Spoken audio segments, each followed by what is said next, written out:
Slept on Cinema is sponsored by Training Ties, the ultimate shoe tying tool.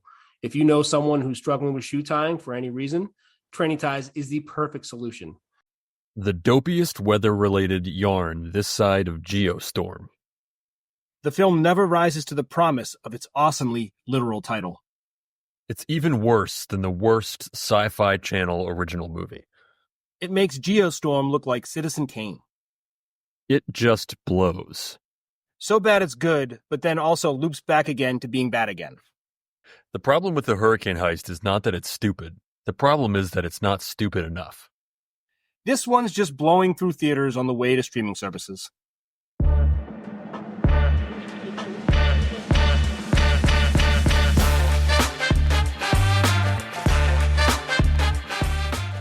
Welcome to this week's episode of Slept on Cinema. I'm your host, Stan Steamer. And I'm Grove Street. And this week we're getting into the 2018 heist and disaster movie classic, The Hurricane Heist. This movie was awesome. I hadn't seen this before. This was a first. And I think you had just seen it before our last movie and realized it qualified. And wow, this is right up our alley. Yeah, I mean, it's like doubly right up our alley. I mean, we love heist movies. We love disaster movies. And I saw this, I forget what I saw on Netflix. It was some streaming service. I sort of just thought it was like some made-for-TV or made-for-streaming film. I didn't realize this was a legit film that I somehow missed when it came out in 2018 entirely. And it was, I was just kind of at the time looking to kill some time. I was like, oh, this has a good title. I'll watch it. And then it was a great movie. Yeah, in the first couple of minutes, you see some actors that you recognize. So there's some gravitas in this movie too. It's very surprising because I've definitely scanned past it on the streaming services before and thought it was like a Sharknado 3 or something. Yes, didn't give it any credibility at all. But having watched it, it's almost like it's not a blockbuster like disaster movie, heist movie, but it's almost like a quad A player. Yes, someone who's not quite good enough for the majors, but way too good for the minors. Yes. It's kind of like it's not a B movie. It's like a B plus. Right. But it's a blast. So this movie, shockingly, totally shocked, like all movies we review, is at or below 50% of Rotten Tomatoes for both critics and audiences. And we structure the podcast so that the first half is spoiler free. Talk about some things to look for in the film, take a break, go watch the movie, come back, and talk about some things we just watched. Rotten premise. The rural town of New Hope, Alabama has a pair of supersized problems headed its way. There's a hurricane bearing down on the Gulf coastline, and there's a team of 30 well-armed mercenaries intent on looting the local Treasury facility. Critics, 47%. This might be the most surprising score yet. Audience, 23%. That being flipped would make a little bit of sense, but right. Was there another movie called The Hurricane Heist that was really bad that somehow got its wires crossed? Because this makes zero sense to me. I don't know how you go into watching as the audience member a movie called Hurricane Heist. Watch this and be like, "Oh, that's not what I wanted." It's exactly the title tells you exactly what you're going to get, and it's awesome. Bizarre, really bizarre. Nice weather and no crime. This movie's not for you. Yeah. So this movie opened up March 9th, 2018. Opened number 9. Which is pretty far down for us and shocking for a movie this good. Took in $3 million its opening weekend. That same week was week 4 of Black Panther, which was number 1 still. I mean, that movie was a force. So I feel like maybe that was just pulling in all the eyeballs at that point in the theater. Number 3 was also week 1 of the sequel to The Strangers, Pray at Night. So it was another one of our podcast movies. But yeah, came in number 9 overall, $32.5 million worldwide on a $35 million budget. I get the feeling it's having a second life now, more recently on the streaming services, because I feel like it's like come alive. Like I feel like it's being showcased as a movie to watch on streaming services. So hopefully at some point someone's making money off of this. Yeah. It's funny. There's movies where, especially horror movies, where you get into like Thanksgiving was made, and there's obviously Christmas horror that are like evergreen, where every year they come around again.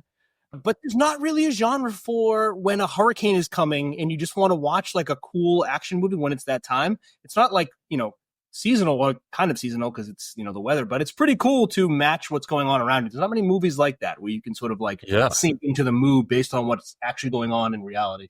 It's true. It's like every August or something, it should be hurricane movie season. Right. Instead of Shark Week, it's hurricane month. I like that. This was directed by Rob Cohen. It's our second Rob Cohen movie. He also did Daylight. And I think probably his claim to fame has got to be The Fast and the Furious. I mean, it started off one of the greatest film franchises of all time. Strangely enough, he has not directed since this movie. So, there's a few people on this project where that happens. Yeah, maybe saving up something really good. They did save on cost because a $35 million budget for a movie like this that's really scraping things together. And one cost savings, they filmed the whole movie in Bulgaria, which is interesting. I didn't really know much about Bulgarian film studios, but Bulgaria. And thought I'd just go a little bit into hurricane categories because it's a category 5 hurricane in the film, which is the highest on the Saffir-Simpson hurricane scale. Runs 1 through 5 based on sustained wind speed. That's what dictates the scale. And it's used to estimate the amount of damage that a storm will cause. So a category 5 storm has sustained winds of 157 miles per hour or higher. And its description is catastrophic damage will occur. I think that's pretty accurate here. And it's compared to a category 1 hurricane. You sort of think, any hurricane is bad. Category 1, category 5, what's the big deal? A category 5 hurricane is expected to do 500 times the amount of damage of a category 1 hurricane. Whoa. So we're not talking just 5 times or 500 times more damage. Since they've started recording these hurricanes by strength, there have been 42 tropical cyclones that have been category 5 hurricanes. 1924 was the first recorded hurricane. 4 have hit mainland U.S. states. Most recent being Hurricane Michael in Florida in 2018. So it does happen, but it is rare, and they do cause significant destruction. Have you had what hurricane in your life affected your family the most? Do you have any? Specific I feel like there was a couple. There was, when I was a little kid, we had Hurricane Bob. Yep. And I was probably 4 or 5 years old. That caused a lot of flooding. It didn't really cause damage, but it was, my parents were like looking for a new house at the time. And I think it damaged some houses they were looking at.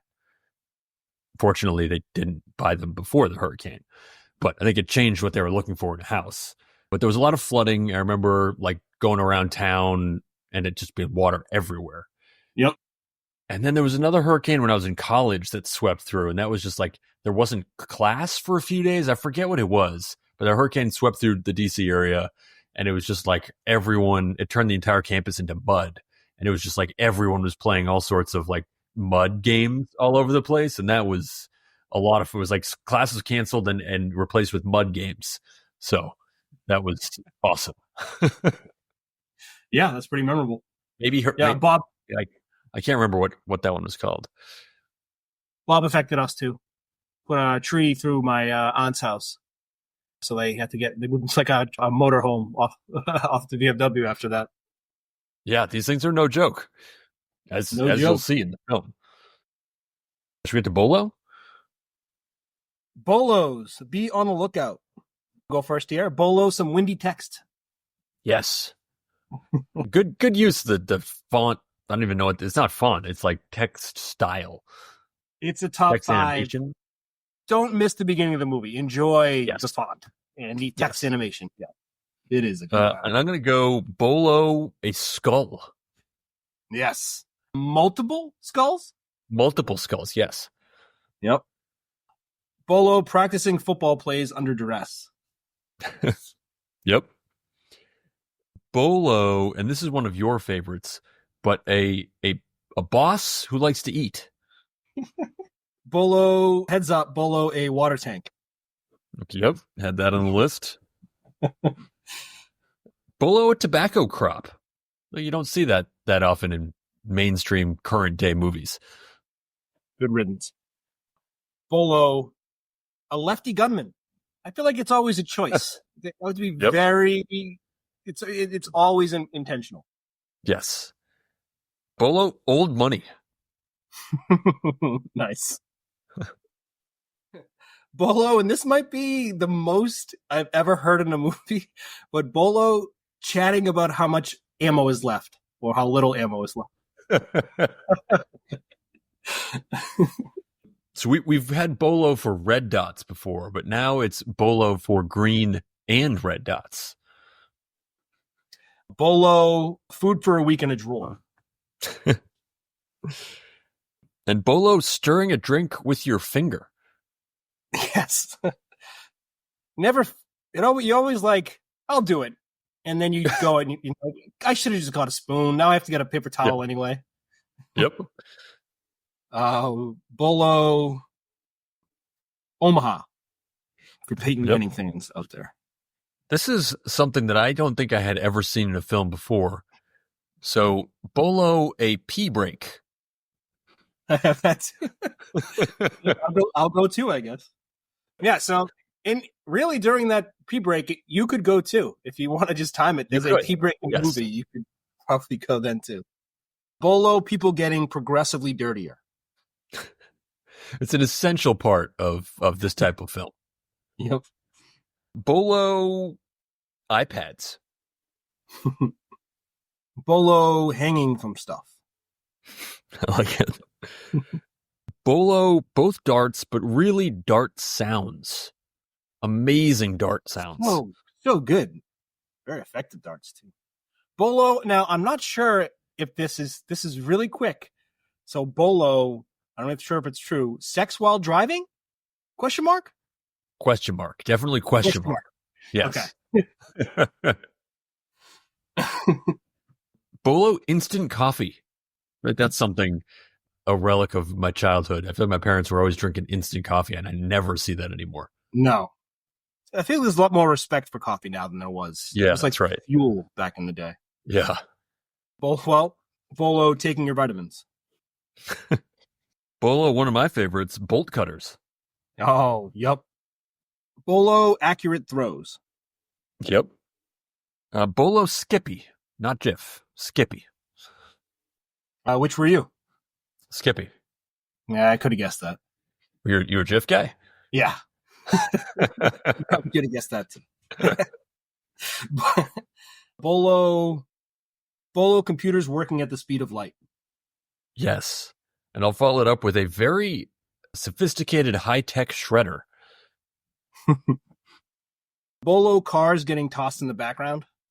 Yep. And Bolo a truck caravan. So I got one more. Bolo not saying the main actress's character's name. I don't know if it's intentional or what, but it's quite funny. Much they avoid saying it. It is weird. I'll go with my last one. Bolo, a electric fence. Nice. always fun. Always fun when that shows up out of nowhere. I feel like that's a fun, like I feel every actor must be like, all right, now pretend like you got hit by an electric fence. Yes. Like, I hope that's like an important part of the audition. He does a great job of it. Like, all right, now come on in. Now we're just gonna have you do one thing, and that's just pretend you're getting electrocuted. Don't need you to read anything. Just stand here and act shocked. Fall to the ground. That's good. Let's get to before the break, our drink to pair with the movie. I was thinking for drink to pair with the movie, I was thinking about getting like performative. I was thinking about matching the vibe, but I kind of touched on it before, how there's not many movies that are like weather situational to match. Whereas like if we're having a Christmas movie, you might have, hot cocoa or something like that.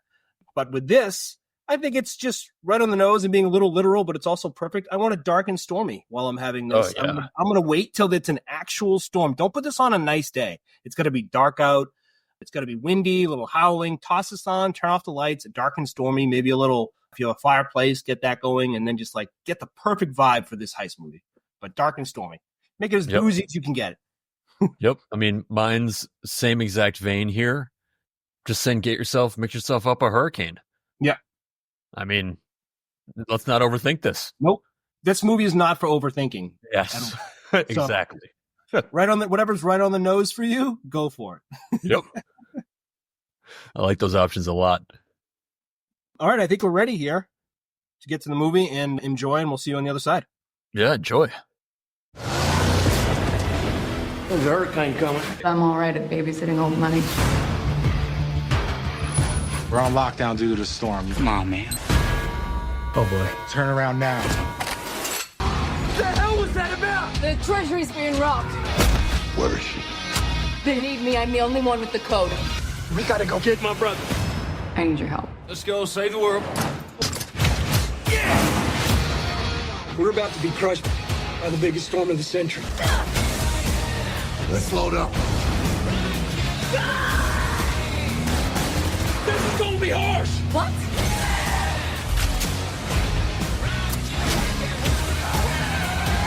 Here comes the harsh part. Here goes nothing. You better hope not. Let's get the money.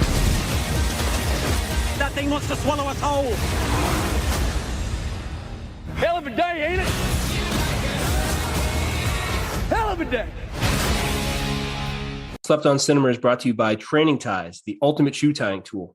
If you know anyone who's struggling with shoe tying, Training Ties is the perfect solution. Or if you know anyone who just doesn't like tying their shoes, Training Ties keep shoes tied all day long. Say no to Velcro and yes to independence with Training Ties. Welcome back. Yeah, movie was awesome and also a fantastic ending. I mean, that ending was great. This movie if you want this type of movie, it gives you everything you want without anything else. You want a emotional love story, you're not going to get it. That's not the movie for you. I'm going to wrap this movie up at the end and let's keep it moving. That's right. That's right. It's exactly what a movie called Hurricane Heist should be. It delivers 100% of what you expect, which is like, what more can you ask than having your expectations perfectly met? One additional thing to ask for would be my first pick that I think is the coolest part of this movie, but you have the first pick. So let's see what you have as your first pick. So my first pick, this was a no-brainer for me, so we'll see. I'm going with the Dominator. Yep. Okay. I mean, first pick. Yeah, that car, it just kept getting cooler and cooler. The first time you see it, you're like, wow, that car is really cool. I've never seen anything like it before. And it looks comfortable on the inside. The features that it just keeps unveiling and it keeps coming in. It's basically like what the Batmobile is for Batman. The Dominator is for this entire movie. What it has, the harness thing instead of the seatbelt, that's pretty cool. I don't even know why. The doors, the fact that they sort of flip open from the middle, that thing's awesome. The satellite phone, the winch, the spikes going into the ground, but then comes up. I mean, I don't know if this is like a real thing, but then when you see Twisters, that's a crucial point in the vehicle in Twisters. So I don't know if that's an homage to this film. Probably is. It has that non-ionized air reader. I don't even know what that is, but it's essential that they have it. And it, of course, has it. And then it's got a drawer for PB&Js. I think that's the perfect pick. I would have taken that number one as well. I think it's just one and then everything else. A lot of stuff gets thrown into the same tier for me, but I'm going to go with just no kill action sequences. I think that's always cool. And it emphasized, I think, the sound of the dart, too, because you hear that. And the dart, whatever that technology was, where they just instantly were intimidated, just before it even hits their neck, it feels like they were out faster than if they had been shot. Yeah, it's almost like the sound knocks them out. The sound of the dart flying through the air just knocks them right out. Yeah. Once you hear it, it's too late. These darts. But just no kill action sequences. They do it sometimes in movies. And there's another level of like, sometimes action movies can be just almost too many bullets and there's too much flying around. But when there's no kill, everything has intentionality behind it. Things are just a little bit cooler. You have to get behind people and snap their necks and be a little covert. So just the no kill action sequences, the planning that goes into it, love it in movies. Yeah. I just upgraded the sound in my home theater system. Oh. So the darts sounded just awesome. No wonder why that popped. I wonder what are some of the best sound movies we've done. It has to be up there. This is unrelated, but my my buddy got a new sound setup like a couple years ago, and he asked me for what movies to watch with his new system, and I said Fury Road, Mad Max. He said it was perfect. Yeah, so great sound. Is it you went for it with your sound setup? Yeah, I mean, it was upgrading what was already there, mainly because my Roku just reset itself and suddenly was delivering better, more accurate surround sound, and more sound was coming out of the center channel, and my old center channel was crap. And then once you start upgrading one thing, it's over. You can't stop. You get all new tires. That's right. Yeah, that's sick. It's a good feeling. I'm sure that dart sounded great. Oh, amazing. My second pick, I think I'm going to take The Reason for the heist. I'm on the side. I don't know if we'll go into this later, but I'm on their side. This money's getting destroyed. It can save the town, a bunch of people. No one's get affected by this at all. Yes. Seems like nobody gets hurt. Everybody wins. Maybe they should have just, included her in the heist or whatever, but I just like the rationale for stealing this money. It makes sense. Yep. It was a really good idea. Yeah, it was. Like, it was just a great idea. It just didn't, that one person that got in the way, those pesky kids. But yeah, it was a great idea. And this sort of ties in with your first pick as well. That it was sort of, no one gets hurt. Right. No one gets robbed from. There's really a victimless crime. So some people have, a sore neck where the dart went in, but okay, so what? And just everyone wins. I agree. I think this was just a great idea all around. It obviously didn't go as planned, but it's a great idea. Let's try again. It also definitely, the plot sort of reminded me of Den of Thieves, where they're also stealing money that is getting destroyed and shredded. Absolutely. And when I first saw this, I had just watched Den of Thieves, so it was like, wow, this makes, like, I might have even seen this immediately after watching Den of Thieves. And I was like, wow, I guess I'm really into shredding money movies. New one coming up. Yeah. So I'm going to take, and this is kind of a very personal pick for me, but I'm going to take the Casey and Breeze characters, but for a very particular reason. I just enjoyed seeing them on screen because there are a couple shows that, when you get into a TV show, and for whatever reason, at least for me, anyone that I ever see in that show from then on is the person in that show. I was going to ask you this. Yep. Yes. So both of them, Maggie Grace was in Lost and Ryan Quanten was in True Blood. And those for me were very important TV shows. I was super into both of them, to the point that whenever I see anybody that was in any of those shows, and some of those people are quite famous now, they are the character, and I see it's like, oh, it's what's his name from True Blood. It's what's her name from Lost. So it's like, when I see these people in this movie, it's like seeing an old friend. So I was just very excited to see people from two of my they're almost like family TV shows. I feel like I know them so well. So just very excited to see them on the big screen. I was curious how you saw her. If you saw her as Kimmy or if you saw her as the girl on Lost. Lost. Yeah. She's Kimmy. I Lost never made it into my wheelhouse, but same with him though. See, I was definitely a True Blood guy, and I haven't seen him anywhere, but when he came on the screen, like, oh yeah, there he is. That was like 5 years of my life. I know. I can't believe he's not in more stuff. It doesn't make any sense to me. He's Australian, not from the South at all. What? No. He just has the same accent and everything he does, but he's from Sydney, Australia. I refuse to believe that. Very strange how you pigeonhole yourself when you're from Australia into that same southern accent. Yeah. Wild. Yep. All right. My third pick. This was maybe my favorite scene in the whole movie. I'm going with that whole mall scene.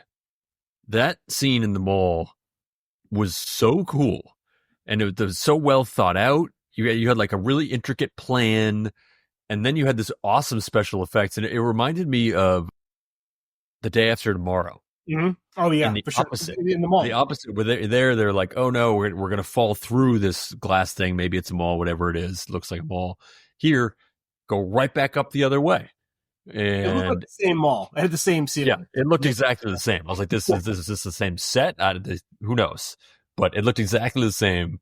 And it was just, it brought in some science. I don't even know if that's real, the suction, the difference in pressure, but it called back to some earlier times in the film. So it's like you got rewarded from paying attention earlier. Mm-hmm. It also had a little bit of a callback to Die Hard, I thought, where they tied themselves up with the fire hose on the wheel thing. Love that. So I thought just the whole thing was just done perfectly top to bottom. Yeah, there was a couple scene sequences in this that were great, and that's definitely one of the best ones for sure. That mall scene was great. I want to expand on that scene a little bit, but it's my sleeper, so I'm going to wait. My third pick, I'm going to have to go with the hubcap throwing scene. Oh, yes. I think that was awesome. Just find super fast wins, and they have guns, but you have a bag of hubcaps. And, yes. and he does it the right way. He doesn't really have to aim it. He just throws it out there and lets the wind take over. And he throws a bunch. They have a bunch miss, but it only takes one. Yep. Buries it right in his chest. I'm not sure I've seen a hubcap win kill, but that's the great thing about a movie like this is you have to use the elements for kills. And that's what I want to see. And that's exactly what that was. That was perfect. So the hubcap. It was so cool. It's also, it made me think, like, did there used to be more hubcaps? Like, I feel like hubcaps used to be like on the sidewalk and falling off cars all the time. This happened in the docks of a Steven Seagal movie, and we talked about hubcaps. I forget what Steven Seagal movie that was, where it used to be like he took a corner and the hubcaps were rolling off down the street, and it would be like a couple times in a movie to just show that there was a hard turn. But yeah, it was hard to kill. Hard to kill. Yep. Yeah, they used to just be flying off all the time. I feel like we got to bring that back. And maybe they tried to. We haven't seen hubcaps aren't falling off of cars, I guess. So you need an old like repair yard to bring them back. Yeah. Action movies, but we'll add that to our list of things for our movie. Yep. Hubcaps falling off. So exciting. And my sleeper pick, I don't think I picked this before, but it reminded me of that mall scene, even though it didn't happen. This was getting sucked out. It can be for suction. It's usually for falling. Getting ejected, it can happen, but hitting something, but someone bouncing unnecessarily off of something on their way out or down. So they had someone in this, where like they get sucked out of the mall and there's like a little pipe there and they just have to like clang someone off the pipe and then go. Or like you watch the movie Titanic, a bunch of people fall down and like a few people ricochet off like beams on the way down. Always good for a little chuckle from me. And I'm glad they had that. It's like my little personal Wilhelm scream. Is like just add a little ricochet of the person when they get sucked out or fall off. Yeah, that's so good. It's right. It's that little extra detail that doesn't have to be there, but they're just going over the edge for us. And I enjoy it every time. I like that a lot. Oh, my sleeper. I feel like I have a lot that could be my sleeper pick here, but I'm going to go with lock picking. There's one scene with a lock picking, and it sort of falls into my welding and bolt cutters, but there's just something amazing about the ability to pick a lock, right? Like you have a lock on your house, you have a lock on everything that's important, and you're like, all right, I have this key, and because I have this key and no one else does, it's like I'm totally safe and secure. And we all kind of just ignore the fact that there are people with lock picking kits that can say like, a key, who cares? I don't need a key. Like we just kind of like go about our days as if these things don't exist. And then people can just do this. It's insane. Like, I don't know how this isn't discussed more. Like your house, like why even bother locking your house? If someone has any minor skill of lockpicking, then yes, they can get right in. Yeah. It's almost silly. Yeah. Like, do those people even carry around keys? Probably a waste of time. Yeah, why would you? Yeah, we have a door in the house. I do bedtimes with my 3-year-old, and he likes to lock this door in the bathroom pretty much every night, which then requires me, it's a deadbolt, it's a really difficult door for whatever reason, poorly designed, and I have to use a credit card every time. Like the first time I had to get it unlocked, it took me like an hour to Google how to lockpick to get in because it's his bathroom, and now I can do it pretty well. So when he locks it in there, my wife gets upset, but I'm a little part of me in the back of my head's like, well, I can pick the lock now, so it's Yeah. still going to be a little bit of fun. Yep. Just Good time to nuts. practice those skills. Yeah, and it's great. And it feels good to get that click, that thing they feel as like the heist person. Yeah. You get that little click. I only get it, the little piece from getting into like a gross kid's bathroom, but I can't imagine that feeling like your happiness after the click is on the other side of that with like millions of dollars. Oh, it'd be amazing. Like I like want to become a locksmith just for that. Like for that to happen. I think that wraps up our draft. I don't have any anti-picks this time. Want to move to our superlative? Yeah, let's do it. Superlative this week is favorite flying item. Yeah, I mean, I think for me, I was going to go with the hubcaps because the hubcaps were just, I mean, I feel like that's probably the answer is the hubcaps. And they were sort of flying, they were certainly wind assisted in a major way. You can't just fling a hubcap and expect to do the kind of damage that Right. he did. So I feel like my pick is the hubcaps, but I also did like the dinghy that just goes flying by when he's climbing down the cell tower. And you just see this boat just like whoosh, just go flying by like it's nothing. So I'll go with the dinghy, even though the real pick is obviously the hubcaps.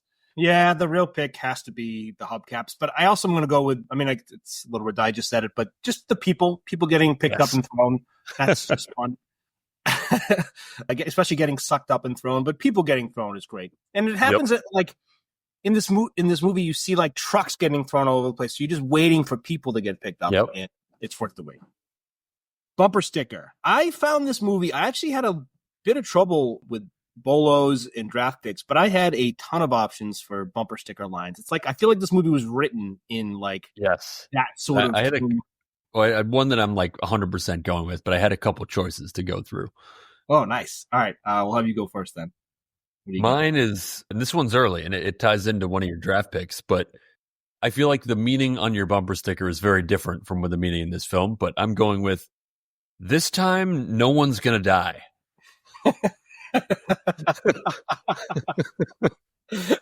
You don't want to see you get into your grandma's car. Yeah. So it's one of these things. It's on a bumper sticker. You give that car a wide berth, but yet it's not threatening. It's kind of the perfect bumper sticker because you're like this time no one's gonna die. It's gonna be great. Don't worry, I got things under control. But you do not trust whoever is behind that wheel for any number of reasons. So you put that on, you get yourself. No one's coming anywhere near you. Yeah, that's you're not like an aggressive asshole. No, but you still get what you want. No one's coming near you. That's bigger than even having like a driver's ed one. You just give that a huge wide berth because you're saying like, hey, I'm hoping nothing happens, but alluding to the idea that something has happened. Yes, in the past. It's still good. I'll go with mine. I just thought it was perfect.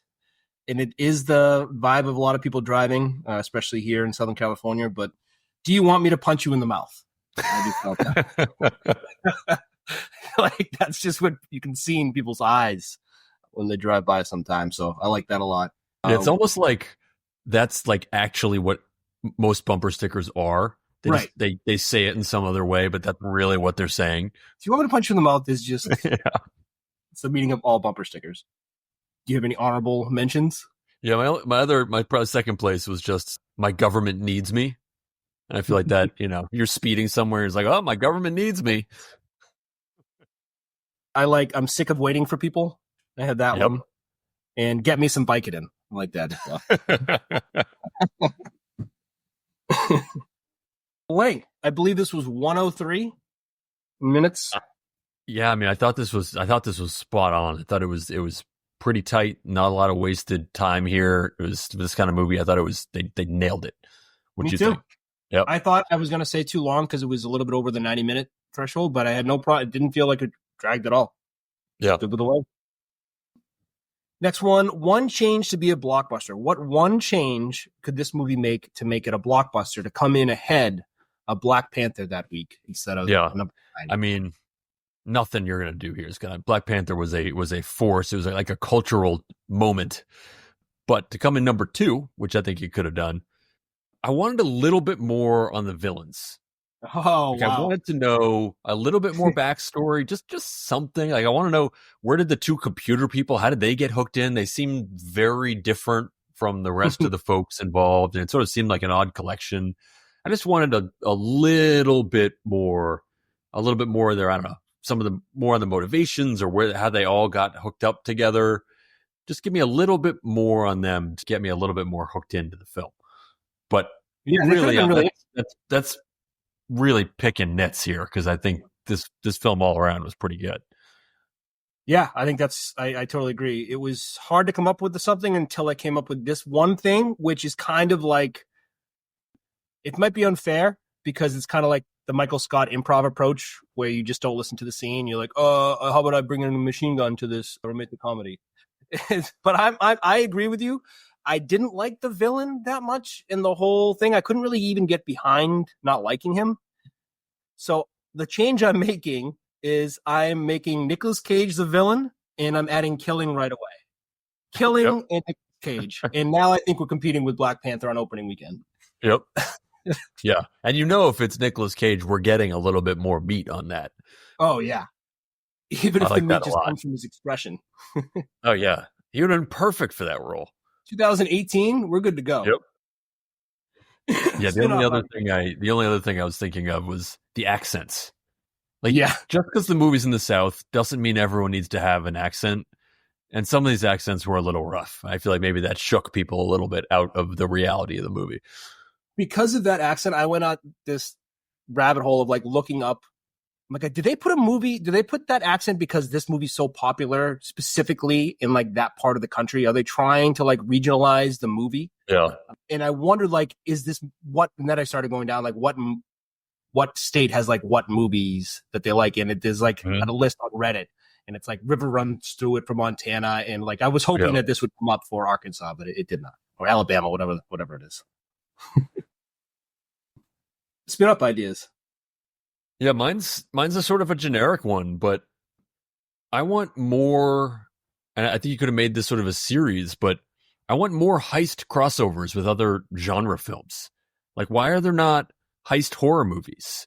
And like, I mean, that's the one that really jumped out to me. It's like, that seems like another perfect pairing. But all these, heist creature features, like, just go through all those genre films, mix it up with a heist, guaranteed to be a good movie.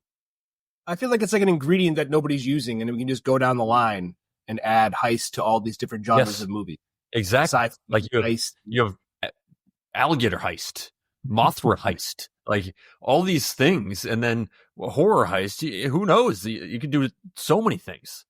So many. I can't think of just a single real horror heist movie, though. It's crazy. I know.